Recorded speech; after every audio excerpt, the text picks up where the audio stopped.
Minutes point education आपका YouTube channel. मैं अमिता त्रिपाठी आपकी हिंदी टीचर आज आपके लिए भाग 2 से आरोह पुस्तक से आपके लिए पाठ 4 कैमरे में बंद अपाहिज लेकर आई हूँ, जो कि रघुवीर सहाय द्वारा लिखी गई कविता है। रघुवीर सहाय द्वारा लिखी गई कविता कैमरे में बंद अपाहिज लोग भूल गए हैं काव्य संग्रह से ली गई है।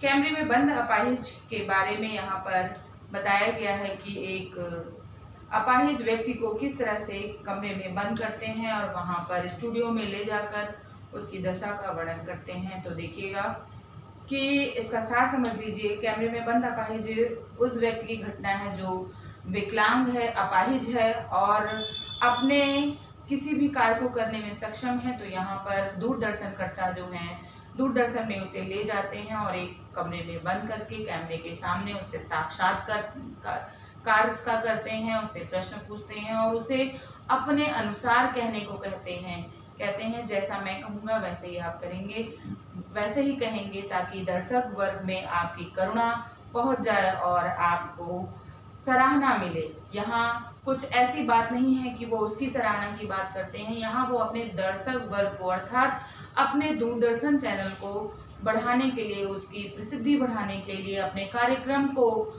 सफल बनाने के लिए उससे तरह तरह के प्रश्न करते हैं। तो देखिएगा आगे क्या होता है।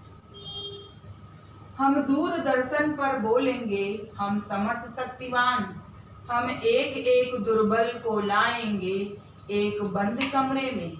यहाँ पे दूरदर्शन में जो व्यक्ति प्रश्न करता है, जो अपंग व्यक्ति से प्रश्न करता है, वह अपने आप को बहुत शक्तिशाली और समर्थ समझता है, ताकतवर समझता है। उसे लगता है कि हम जैसे चाहेंगे वैसे उसे प्रश्न कर सकते हैं, उससे उत्तर ले सकते हैं।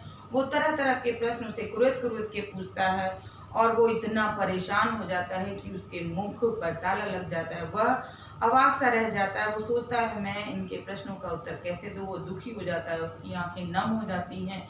और इन्हीं सब का बहुत ही मार्मिक चित्रण यहाँ रघुवीर सहाय जी ने किया है। तो देखिएगा कि हम दूरदर्शन पर बोलेंगे, हम समर्थ शक्तिमान। यहाँ एक दूरदर्शन में प्रश्नकर्ता साक्षात्कार लेते हुए अपंग व्यक्ति से प्रश्न करता है कि हम समर्थ शक्तिमान, हम ताकतवर, हम शक्तिशाली हैं, हम जो चाहे वो कर सकते हैं। दर्शक वर्ग के सामने ये प्रसिद्धि करने के लिए वो सारी चीजें बोलता है। उसे लगता है कि हम जैसा चाहेंगे वैसा दर्शकों के सामने प्रस्तुत कर सकते हैं। तो वही वो कहता है कि हम दूरदर्शन पर बोलेंगे, हम समर्थ शक्तिमान, हम दूरदर्शन पर दर्शक को और इस अपंग व्यक्ति को एक साथ जोड़ेंगे ताकि वो दूरदर्शन चिपके रहें और उनकी प्रसिद्धि, उनका पॉपुलैरिटी, उनकी कार्यक्रम की रोचकता बढ़ सके। तो आगे क्या कहते हैं कि हम एक दुर्बल व्यक्ति को लाएंगे। कहते हैं हम एक दुर्बल अपंग व्यक्ति को लाएंगे और उससे आपका साक्षात्कार कराएंगे, आपसे उसको रूबरू कराएंगे एक बंद कमरे में हम उससे बातचीत करेंगे और आप हमसे जुड़े रहिएगा। ऐसा वहाँ पे प्रश्नकर्ता साक्षात्कार लेने वाले अपंग व्यक्ति से कहता है। उससे पूछेंगे तो आप क्या अपाहिज हैं? तो आप क्यों अपाहिज हैं? आपका अपाहिजपन तो दुख देता होगा। देता है? कैमरा दिखाओ इसे बड़ा बड़ा। हाँ तो बताइए आपका दुख क्या है? जल्दी बताइए, वह दुख बताइए, बता नहीं पाएगा। कहने का तात्पर्य है कि उससे पूछेंगे। यहाँ साक्षात्कार लेने वाला प्रश्नकर्ता उसे प्रश्न करता है और अपने दर्शकों से कहता है हम उसके साथ बैठेंगे और प्रश्न करेंगे, पूछेंगे उससे क्या आप अपाहिज हैं? अपाहिज हैं तो क्यों अपाहिज हैं? ये अपाहिजपन, ये अपंगता आपको कष्ट देती है तो कितनी हद तक देती है? मैंने उससे तरह तरह के प्रश्न पूछते हैं। तो कहते हैं कि तो क्या आप अपाहिज हैं? वो कहते हैं उससे अपंग व्यक्ति से कि क्या आप अपाहिज हैं? अपाहिज हैं तो क्यों अपाहिज हैं? कैसे हुआ? तरह तरह के कुरेद के प्रश्न करते हैं। उनके मन में संवेदनशीलता नहीं है, वो संवेदनहीन हो गए हैं। यहाँ पर लोग अपने कार्यक्रम की रोचकता को बढ़ाने के लिए यहाँ टेलीविजन पे कटाक्ष किया गया है, टेलीविजन दूरदर्शन पर करारा व्यंग्य प्रस्तुत किया गया है कि अपने कार्यक्रम की रोचकता को बढ़ाने के लिए ये लोग कितनी हद तक गिर सकते हैं। आपका अपाहिजपन तो दुख देता होगा। वो कहते हैं कि ये जो आपको अपाहिजपन है वो आपको दुख तो जरूर देता होगा, और देता होगा तो कहाँ तक, क्या आप इससे बहुत ही परेशान हैं?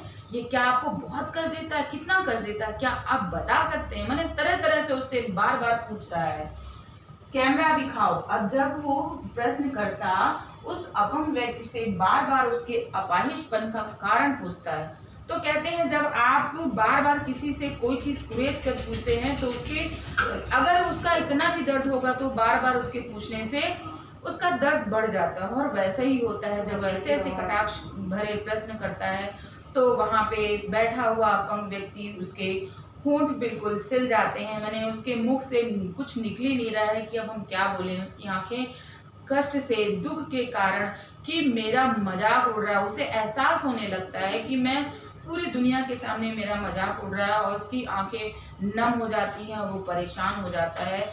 तो उसके मुख से कुछ भी नहीं निकलता, उसकी आंखें नम ही होने वाली होती हैं।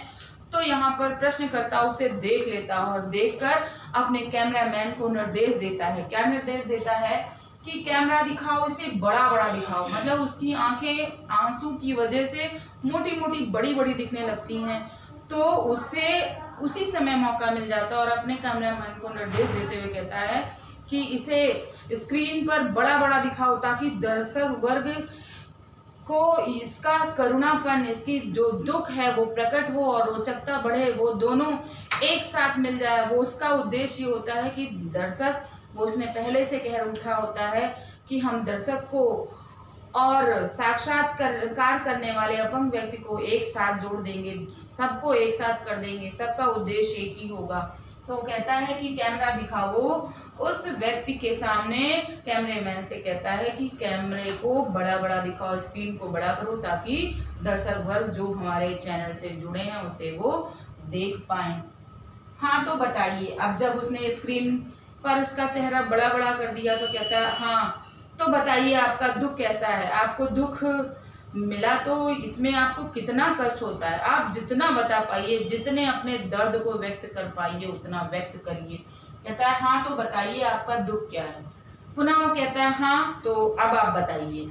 जब उस स्क्रीन पर उसके बड़ा बड़ा दिखाई देने लगता है उसका चेहरा, तो कहता है हाँ तो बताइए आपको कितना दुख है, क्या दुख है, हाँ जल्दी बताइए, वह दुख बताइए, जो दुख है वो जल्दी बताइए। क्योंकि वो यहाँ पे ये प्रदर्शित करने का प्रयास करता है कि हमारे स्टूडियो में, यहाँ पे दूरदर्शन में समय की कीमत है। अगर आप उतने समय में नहीं बता पाए तो कोई बात नहीं, तो जल्दी बताइए, बता नहीं पाएगा। अब जब वो इतने सारे प्रश्न करता है तो वो उसके मुख में चुप्पी साध लेता है। उसका मुख दर्द की वजह से एक भी शब्द उसके मुख से नहीं निकल पाते हैं। तो देखिएगा बच्चों, इससे प्रश्न है, कुछ प्रश्न हैं, उन प्रश्नों के उत्तर हम इसी के माध्यम से देंगे।